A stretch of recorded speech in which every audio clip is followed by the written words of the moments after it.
What's going on, guys? This is Mr. DeLorean. Welcome back to a brand new video. Welcome to my episode 6 of season 10 of The Walking Dead, episode titled Bonds Review. Now, first, in usual review style, we're just going to go over things I liked first and things I didn't like second later on in the video. So without further ado, any distractions at the top right into the things I liked about this episode. The first thing is Negan and the Whispers, and I guess you could say Negan and Beta, but I'm pretty much going to be going over the exact same, like, both of those things in this, like, segment. Negan and Beta this episode was just honestly so good and just so funny, mainly because, like, Negan is kind of like this, like, joker and everything, kind of like classic, like, season 7 Negan. Beta's just kind of like this, like, cold, just person, where he's just, like, constantly, like, serious and everything, just doesn't joke whatsoever. I mean, he jokes, like, once in this episode, but it's very serious. He, oddly enough, does seem very weird and kind of different around Negan, like, not, like, weird in, like, kind of way where he's, like, all funny and everything, but he just seems, like, kind of, like, weird around Negan. Like, he always kind of, like, acts concerned around Negan, like, which honestly kind of makes sense, obviously, especially with Negan's, like, unique personality. When Beta sends Negan through, like, all, like, the Whisper tests and everything, it's honestly really fun and just funny. Like, it's all, like, very fun and funny scenes and everything, especially with the music. That helps a lot, especially when Negan has to dig holes and skin walkers. Like, that is all, it's all really fun. Also, when, like, Beta does better than Negan or anything, I think that's really funny. I thought them hunting was really cool and everything. The only thing I didn't like about a decent amount, like, the Whisper test and everything, is that felt, like, really far from the comics, because pretty much during, like, the comics, like, section of this arc, whatever, it's very, like, Negan's, like, doing very well and everything. Like, he's kind of impressing all the Whispers, like, doing everything, like, cool and flawless. But in this, he's kind of, you could say, kind of, the bitch of the Whispers and everything, where he's kind of just like, oh, a newbie and everything, has no clue what he's doing. But yeah, I thought them hunting was really cool and everything, but when they got to the portion where they're eating, I thought that was actually really cool. Mainly because, like, when Negan was about to go get some food and everything, Beta's like, oh, this is for, like, Whisper members only. He didn't say that action or anything, but he's like, oh, this is for, like, people who have made it already into the Whispers only. And then when when Negan tries to pass him and everything, Beta pushes him over, then Negan goes over to this log, and he's kind of, like, pouting. He's kind of like, oh, fuck him or whatever and everything. And then, a Whisper next to him hands him some food and everything, which kind of have, like, I guess, kindness or whatever, which is actually was a really cool thing. I really did like that, because it was kind of like, oh, okay, not all the Whispers are horrible. But Negan's, like, during Negan's final test, their dialogue before the test is honestly so funny and interesting, especially when Negan mentions he's not going anywhere and everything, and how he's, like, there for Alpha, not to kill her, obviously, because he doesn't want to, like, trip, like, like, Beta and everything, basically go, oh, yep, I'm here to kill Alpha, but he's kind of going, I'm not here for you, I'm kind of here to just impress Alpha or whatever, which is pretty cool. But then Beta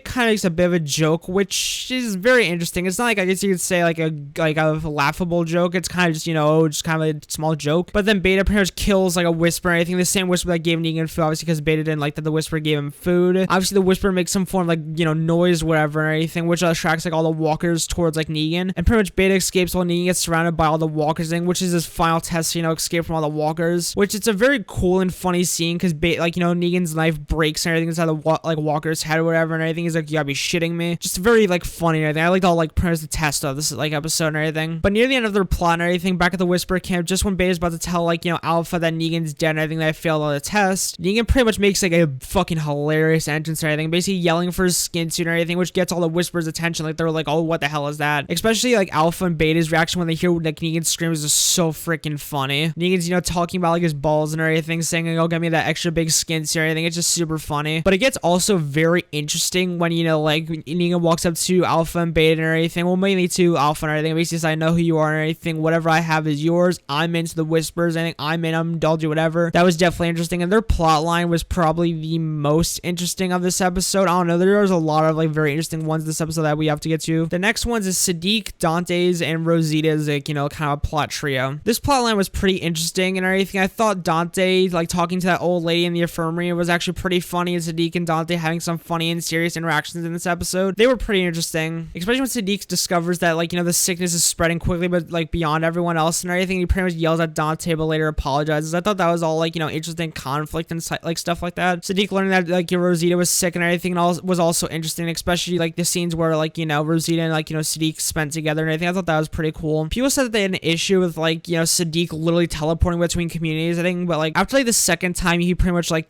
got quickly to another community or teleport or whatever. I actually thought it was just funny. Like, I didn't really care. If you don't know what I mean by teleporting, is like he would be in one community, like, one scene, and then literally be in the next community. He would be in Hilltop, like, one scene. It would transfer, like, something in between, like, Negan and Beta, and then it would literally be Siddiq and, like, Alexandria. But I thought it was funny. I think after the second time, I didn't really mind. Siddiq has some more PTSD moments in this episode, which are pretty interesting and also tense. They were all, like, pretty cool and everything, but the only part I was confused of, though, is when he was sitting in a chair and then just, like, he literally, like, closed his eyes and that appeared in front of the windmill, you know, with Coco in his hand. And I can only really justify that as like, you know, maybe he's sleepwalking or whatever. But I thought that scene was like pretty cool and everything, because usually every time they focus on the windmill, it's just like they make like that you could hear the windmill going through the wind, and it's just, it actually is what's pretty cool. Moving on to Daryl and Carol. Their plot line is pretty quick but interesting. I like their talk in the log. It was pretty funny and interesting, especially when like, you know, Carol brought up Connie and everything, and Daryl denied it, basically saying like, oh, you have to find someone or anything because there's not many people left in this world. And Daryl's kind of just like, I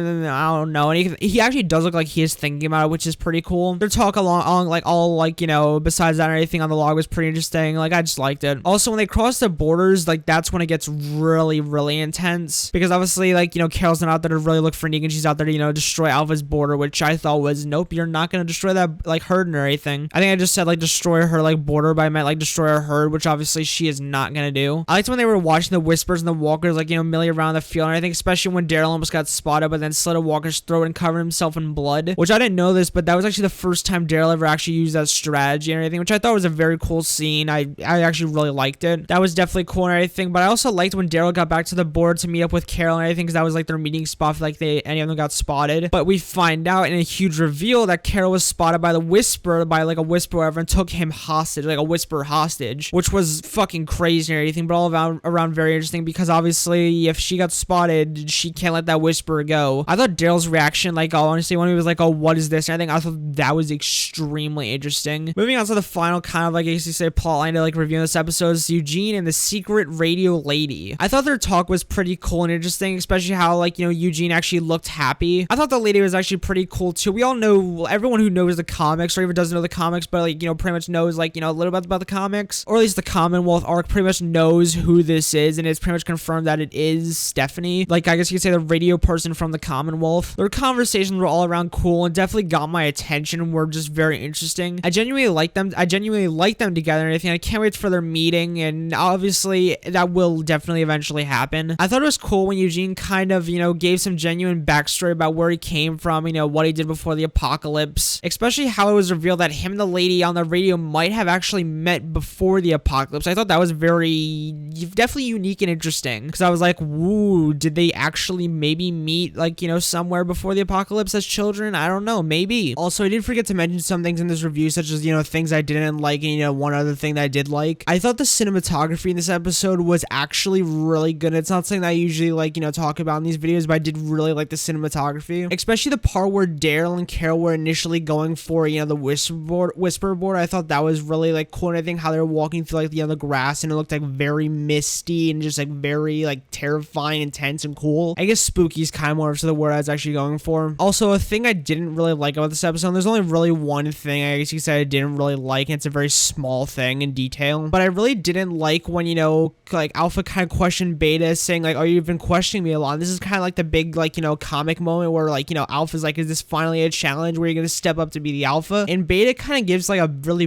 just, I don't know, just a very like short response compared to what he did in the comics, because the comic, like, he gets like on his knees and everything, which he does do in the show, but in the comics he gets down on his knees and he basically goes, no, you are forever my Alpha and everything, I would never do that to you and everything. And then, you know, Alpha's like, oh, you're forgiven, leave us and everything. But in this, he kind of like, she just gives her like speech and everything, and then Beta just kind of goes, never, and then he just leaves and everything. I'm kind of like, okay, there goes that moment, just down the fucking dumpster. But this episode was actually probably it was a good one. I'm not gonna say my favorite, because I think there is really never gonna be my favorite episode this season. I keep saying it, like, you know, to my reviews, but there's just never really gonna be a favorite, since all of them are pretty much just good episodes and everything. But yep, that was my review for episode 6 of season 10 of The Walking Dead, episode titled Bonds. I hope you guys did enjoy this video. Make sure to leave down below the comments what you guys like enjoyed most about these episodes. But yeah, make sure to like, comment, and subscribe. And yep, I'll see you guys later. Peace, my amigos, and peace out.